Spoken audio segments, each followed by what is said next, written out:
Hey everybody, I'm Ryan, and today we're going to talk about the Church of the Holy Light in World of Warcraft lore.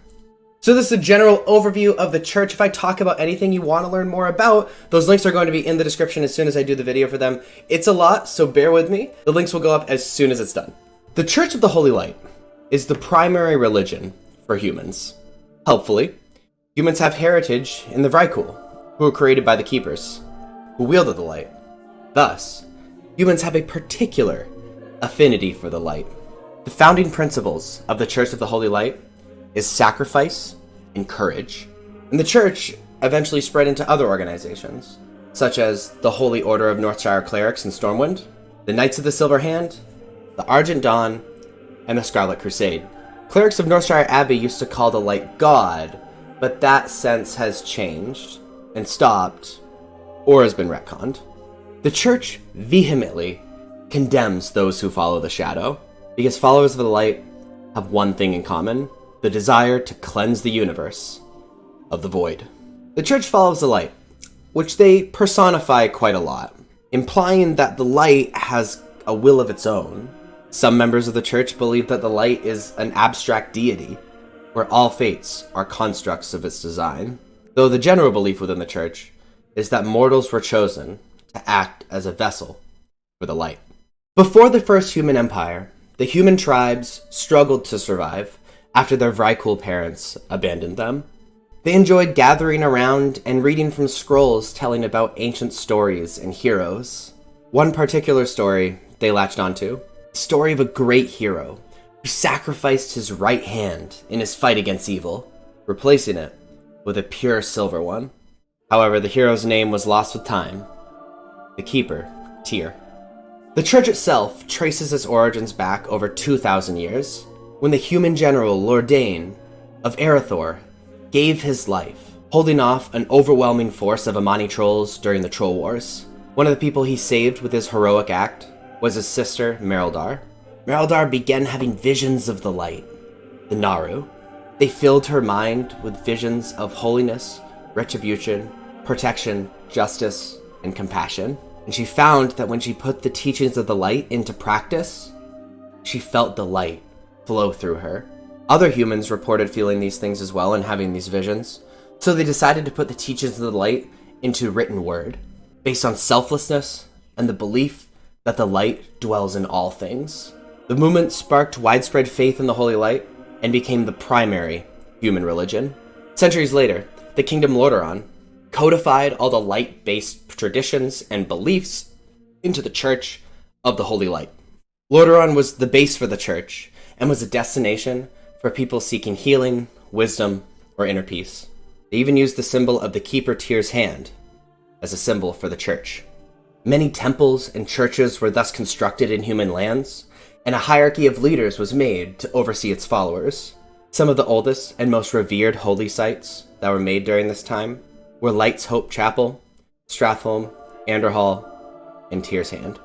Devout clerics from the Church of the Holy Light ventured south to spread their faith.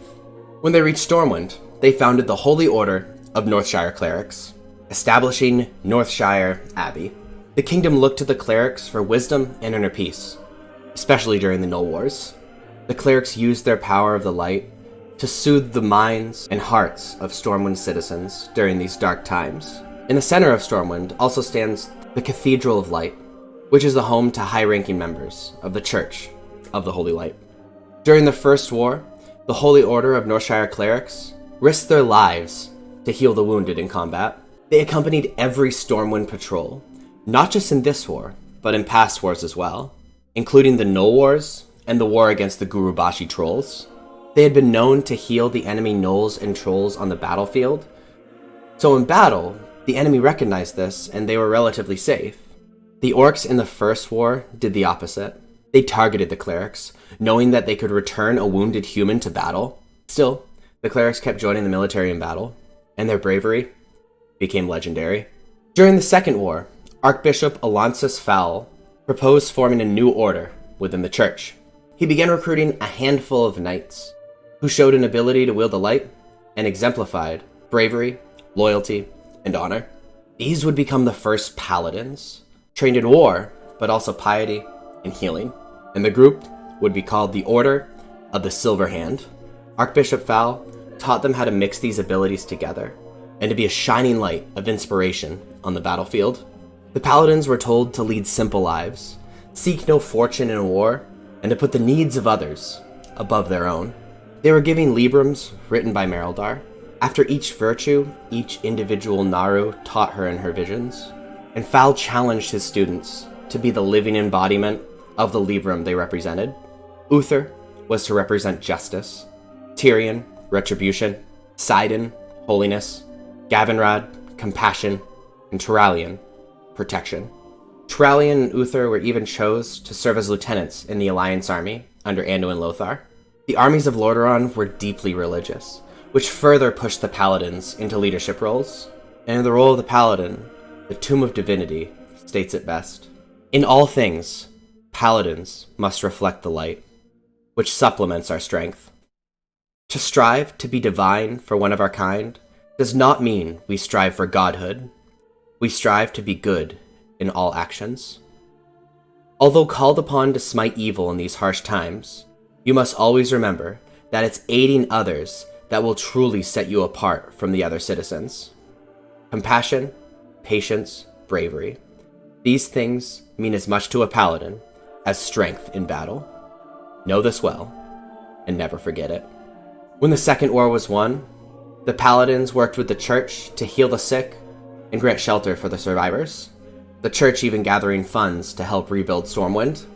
Kel'thuzad brought the cult of the damned to Lordaeron in the name of the Lich King. The Paladins worked tirelessly to root out this secret organization, but ultimately failed. One of their own, Arthas, Prince of Lordaeron, shortly after killing Kel'thuzad himself, resurrected him and joined with the Lich King, dedicating himself to wiping out humanity and his previous order. The remaining Paladins formed a crusade to help fight the Scourge, but ultimately split into two factions, the Argent Dawn and the Scarlet Crusade.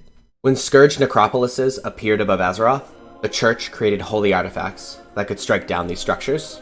Other members of the Church have also gone bad. Archbishop Benedictus was once a revered leader of the Church. His guidance was once instrumental in seeing humanity through dark times.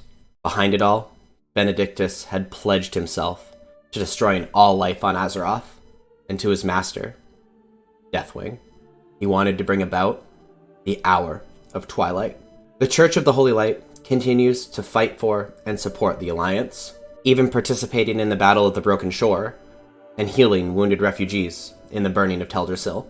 The Church's priests are known for spiritual growth and contemplation.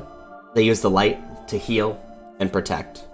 The teachings of the Church now boil down to three virtues: respect, tenacity, and compassion.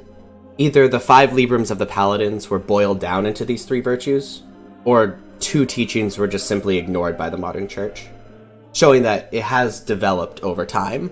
The Church is an organization that condemns evil in the light's name. For example, they hate the Scarlet Crusade, who use their religion to fuel their powerful racism.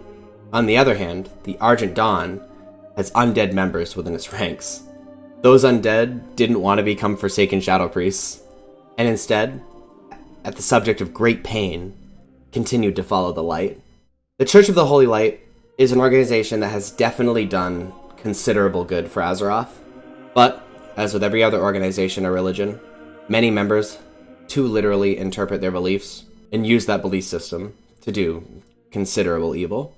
So I hope you enjoyed this video. If you did, you should definitely like and subscribe and comment what you thought or what you ate for breakfast. I don't care. You should check me out on these other platforms. I'd really appreciate it on Instagram, on Twitter, but especially on Twitch. My wife and I stream there. It's really fun. We have an awesome community. And it'd be wonderful if you could join us. Hope you have a wonderful day. Have a good night's sleep. I'll see you next time.